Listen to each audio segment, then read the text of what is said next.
I am 3.5 miles south of South Manitou Island.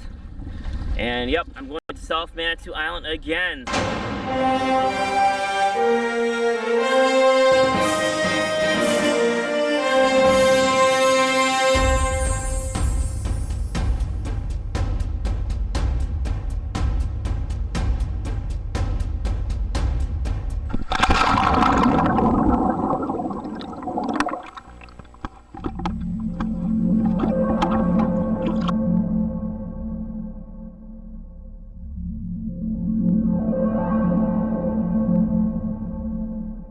This will be the third South Manitou Island video that I've made, so hopefully they'll be better, each one. It can be a benchmark. South Manitou Island 1, 2, and 3, kind of as I've grown and evolved of doing this, I guess.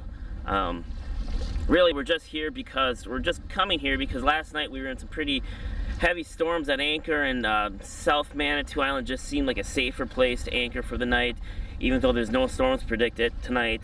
Of course, there weren't any storms predicted last night either, and well, that 2 boats in the anchorage drag, one almost hit another boat. I had 7-to-1 scope out, my new Mantis M2 anchor, and I'll put up a picture of it, but my chart plotter the next morning was like a perfect circle all the way around my anchor. It colored the whole circle in, so I must have pulled hard from every direction over and over, but never break, and it came up pretty easy. Anyway, so we left Frankfurt today a little afternoon. We decided that since the winds were predicted to be so light for today, that we would leave afternoon. I think we left between 1 and 2. It's a 20-mile run from Frankfurt to South Manitou, maybe 25. I motored the first 2 hours, or first 10 miles. I actually put the mainsail up and then just took it down, and then I put it up. I put a double reef in my mainsail and motored. So the double reefed mainsail just prevents the boat rocking side to side. There wasn't any wind this morning, but there was a bit of a swell left over. So that just helps stabilize the boat with the motor running. Okay, so the first thing, here I am putting up my mainsail. I like to use the halyard to pull up the mainsail and not winch it up, just in case something's stuck. I'd like to feel that pressure before I put too much stress or strain on anything. I think my intention here was I was hoping to motor sail with the mainsail up. Yep, this is going to be one of those fun days where you put the sail up, take it down, put it up, take it down. A lot of work. After the mainsail is up, I use the winch just to put a little bit more pressure on the luff.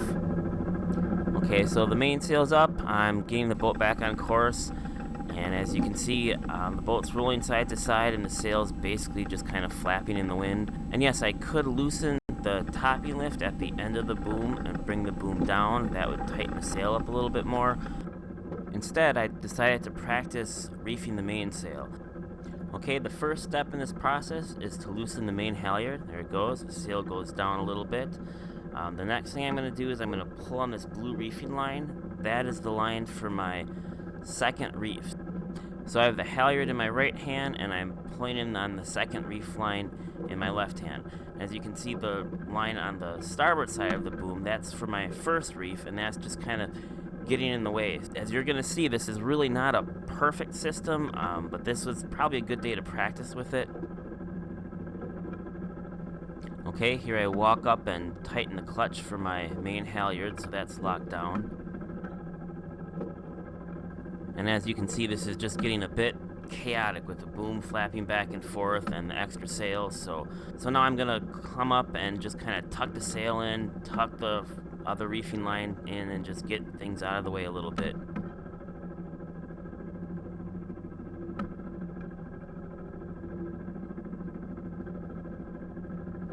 Okay, now here I'm going to grab that same blue reefing line out of the back of the boom.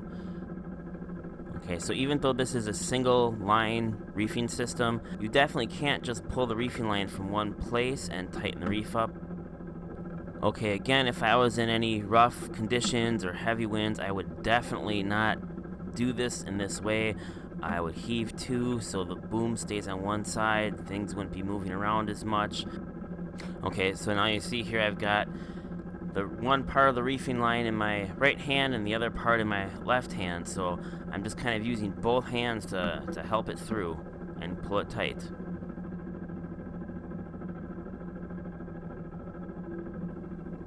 Okay, so now I'm just going to finish tightening up this reef line, and then I'll lock the clutch, and that's done.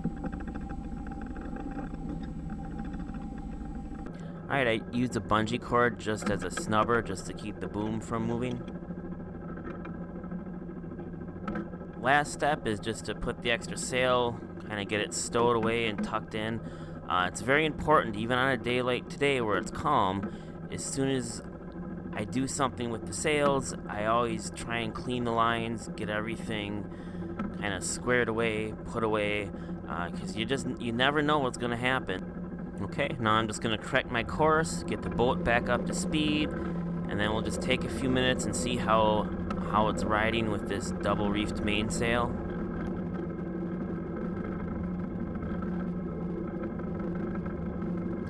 Again, always clean the lines, get everything coiled up, put away, ready for the next thing that you have to do. The Great Lakes, the weather can change really quickly, so if I have to shake a reef out or put a reef in, it's always good to have all the lines not tangle up on you. So here I'm just cleaning this reefing line.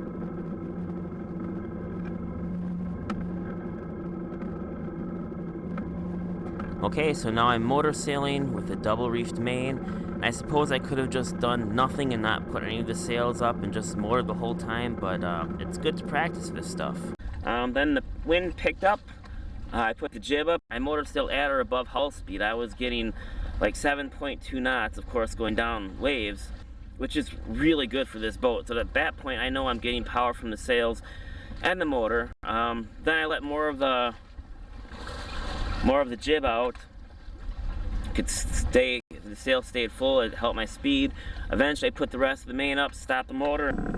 Okay, the wind has definitely picked up, and now it's time to shake this reef out. The first thing I'm going to do is loosen up the reef line. You can see I'm kind of feeding it through the clutch and then pulling it back through the end of the boom at the same time. One of the dumbest things ever is to try and hoist your mainsail and have a reef line that's caught somewhere or tight. So I want to get as much slack in this reef line as possible before I try and lift the sail up anymore.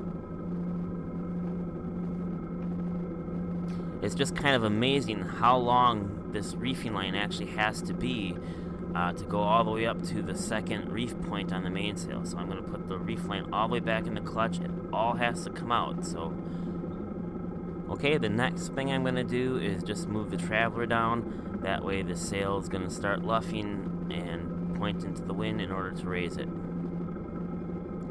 Okay, again, I'm going to use my hands to pull on the halyard to raise the mainsail. I'm not going to put it in a winch because I don't want to put too much stress on anything in case something does get stuck or tangled.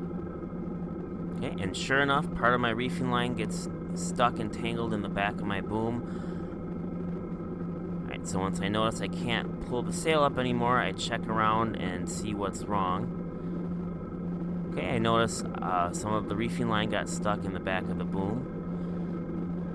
I'm going to pull the traveler back up so I don't have to reach over the side of the boat to get it. And I'm just going to untangle this bit of reefing line, and there you go, no problem.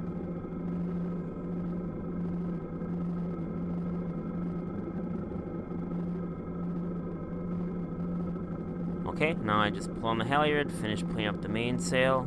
Nope, the mainsail is still stuck. I forgot to move the traveler back to the leeward side of the boat, so I'm going to change course instead. Okay, now I'll get the mainsail up the rest of the way and get the luff tight using the winch.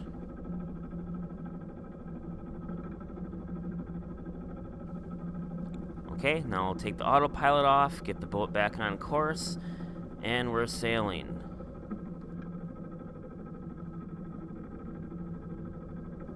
I would say on most of my trips around the Great Lakes, I think I'm doing pretty good if I sail 50% of the time and motor 50%. Okay, I'm just gonna do some trimming. I'm just gonna check the shape of my jib, make sure that the boat's still on course. See the little bit of a heel against the horizon.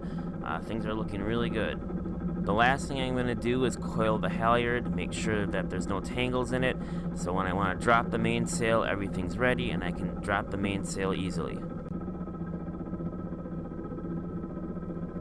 Alright, so before I shut off the engine, I like to let it idle for a little bit, just to let it cool down. You always want to let a diesel cool off, give it a cooling cycle before you shut it down. And finally, shut the engine off, quiet. One of the best parts of sailing is when you can just shut your engine off and it's quiet and you actually get to sail.